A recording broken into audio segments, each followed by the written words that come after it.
Good afternoon 9th Hindi medium के student. आज हम सामाजिक विज्ञान में राजनीति यानी लोकतांत्रिक राजनीति में हम पार्ट 1 लोकतंत्र क्या है और लोकतंत्र क्यों है का आगे का भाग पढ़ेंगे।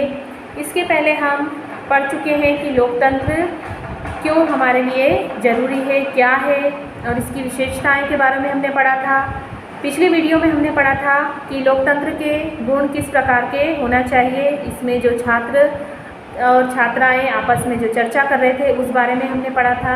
आज हम पढ़ेंगे कि इसके तर्क क्या है, इसके खिलाफ जो तर्क है उसके कुछ पॉइंट हम जानेंगे। इस चर्चा में लोकतंत्र के खिलाफ वे अधिकांश तर्क सामने आ गए हैं जिन्हें हम आम तौर पर सुनते हैं। ये तर्क कुछ इस प्रकार के हैं। लोकतंत्र में नेता बदलते रहते हैं, इससे अस्थिरता पैदा होती है। लोकतंत्र में हमेशा नेता एक जैसे नहीं रहते, सबकी सोच, सबका कार्य करने का तरीका अलग अलग रहता है, इसलिए क्या होता है, इसमें अस्थिरता पैदा होती है।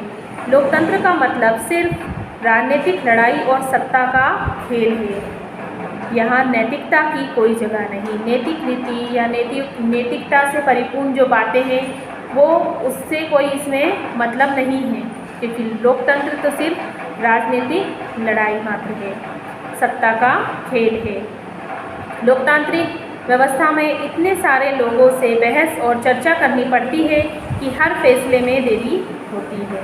किसी एक व्यक्ति विशेष का ये फैसला नहीं होता। जब किसी विषय पर चर्चा की जाती है तो इसमें सबकी राय, सबका मत होना जरूरी होता है। चुने हुए नेताओं को लोगों के हितों का पता नहीं होता, इसके चलते खराब फैसले हो जाते हैं। किसी के फेस पर, किसी के चेहरे पर नहीं लिखा होता कि ये नेता कितना अच्छा है। कई बार नेता बड़ी बड़ी बातें करके भी जनता को क्या करते हैं, अपने आप में ले लेते हैं और जनता क्या समझती है कि इनकी सोच और इनकी जो बातें हैं वो बहुत ज़्यादा अच्छी है, ये व्यक्ति हमारे लिए बहुत अच्छा काम करेगा, ये विचार करके जनता उन्हें चुन लेती है। बाद में पता चलता है कि ये व्यक्ति तो उस लायक था ही नहीं। लोकतंत्र में चुनावी लड़ाई महत्वपूर्ण है और खर्चीली होती है।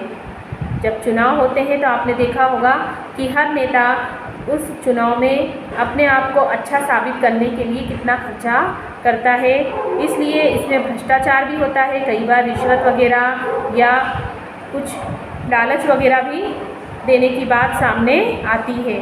सामान्य लोगों को पता नहीं होता कि उनके लिए क्या चीज़ अच्छी है या क्या चीज़ बुरी है। जिन्हें इस बात की जानकारी नहीं होती, ज़्यादातर जो पढ़े लिखे या जिन्हें कम समझ होती है उन्हें पता ही नहीं होता कि लोकतंत्र में जो राजनीतिक खेल होते हैं वो किस प्रकार के होते हैं।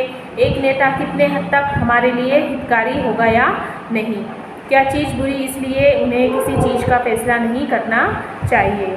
अब यहाँ पर लोकतंत्र के खिलाफ कुछ भी बातें सामने आई हो जो आपके मन में रह गई हो, तो इनमें कौन सा तर्क सही है या महत्वपूर्ण है या लोकतंत्र पर लागू होता है, या कौन सा तर्क सही नहीं है, इस तर्क के बारे में हम और आगे पढ़ेंगे। निश्चित रूप से लोकतंत्र सभी समस्याओं को खत्म करने वाली जादू की छड़ी नहीं है। जरूरी नहीं कि ये लोकतंत्र एक जादू है और इससे सारे काम आसान हो जाएंगे, सारी समस्या सुलझ जाएगी। लोकतंत्र ने हमारे देश में या दुनिया के अन्य हिस्सों में गरीबी नहीं मिटाई है। सरकार के स्वरूप के तौर पर लोकतंत्र सिर्फ इसी बुनियादी चीज़ को देखता है, लोग अपने बारे में खुद फैसले करें। इससे इस बात की गारंटी नहीं हो जाती उनके सभी फैसले अच्छे हो, ये भी सही नहीं है। इन फैसलों में लोगों को भागीदारी बनाने में फैसले में देरी होती है, क्योंकि एक व्यक्ति विशेष का फैसला ना होकर इसमें दूसरे व्यक्ति की राय लेना भी जरूरी होता है। यह भी सही है कि लोकतंत्र में जल्दी जल्दी नेतृत्व परिवर्तन होता है, जल्दी जल्दी सरकारें बदलती है। एक व्यक्ति 5 साल तक रहता है या उससे अधिक वर्ष तक भी, उसको वापस अगर उसके काम अच्छे होते हैं तो दूसरे वर्ष भी क्या होता है, आगे के लिए उसी की सरकार बनती है और वही व्यक्ति चुन कर आता है। कई बार बड़े फैसले और सरकार की कार्यकुशलता पर भी इसका बुरा असर देखने को मिलता है। इन तर्कों को यह लगता है कि हम लोग का जो रूप देखने को मिलता है वो सरकार का आदर्श स्वरूप नहीं हो सकता।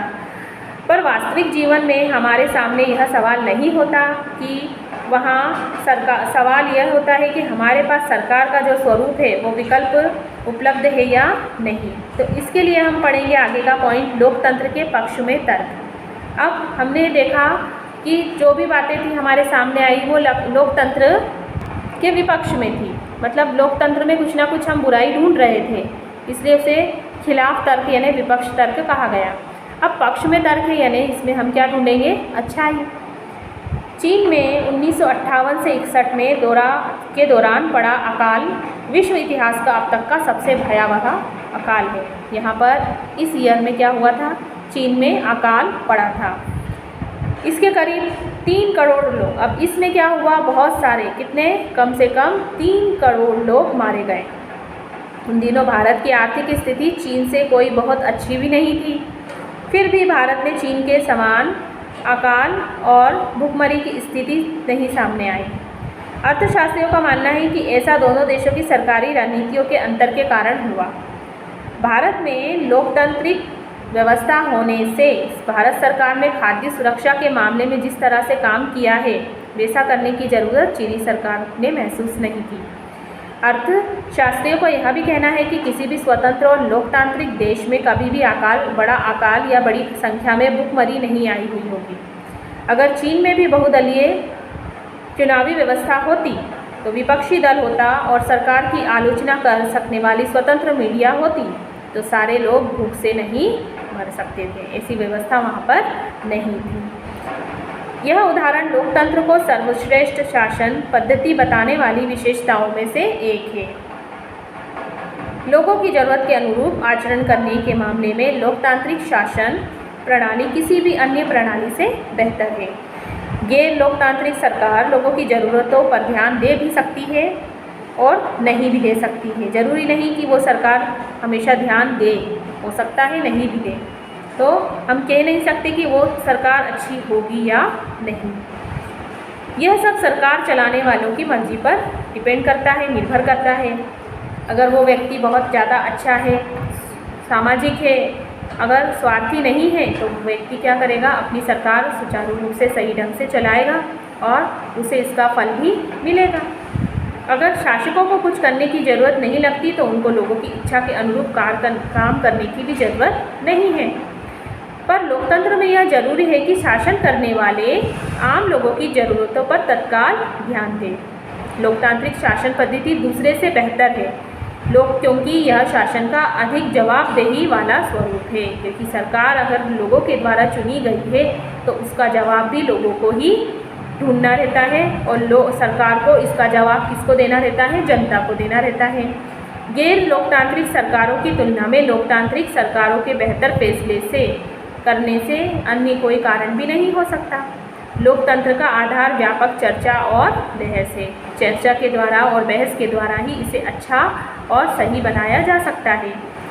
अगर किसी एक मसले पर अनेक लोगों की सोच लगी हो तो उसमें गलतियों की गुंजाइश कम से कम हो सकती है। अगर ज़्यादा व्यक्ति इसमें इन्वॉल्व हुए और ज़्यादा व्यक्ति अपनी सोच और परख से कोई सा काम करते हैं तो हो ना हो उस कार्य को क्या मिलती है?